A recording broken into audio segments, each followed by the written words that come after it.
Let me say that I knew that we had a problem in America when my 19-year-old son, who didn't have a job and was a college student, kept getting solicitations for credit cards. But I was quite convinced we had a real problem when my 13-year-old son, who did nothing more than apply for a Sports Illustrated prescription, started getting credit card solicitations.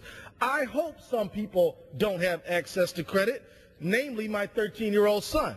I hope some people don't get credit cards, people who cannot handle credit. But credit card companies have given credit card solicitations out all over the country to anyone, and so it's no doubt that some people have gotten credit cards who perhaps should not have them. This legislation is about keeping good credit card companies good. Not all credit card companies engage in some of these policies that even the Federal Reserve Bank found were deceptive and abusive. Some credit card companies didn't engage in universal default. Some did.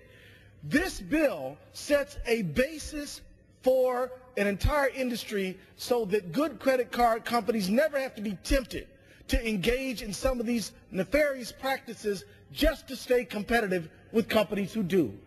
I'm happy that at least 9 Republicans voted for this bill in committee. They understand the wedding of good policy and good politics.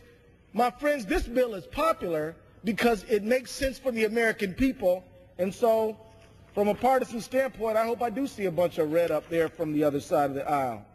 The fact is that in 2008, credit card issuers imposed $19 billion with a B, $billion in penalties and fees on families with credit cards. This year, the card companies will break all previous records. I yield back. I'm proud to be associated with this legislation. Thank you very much. Gentlemen.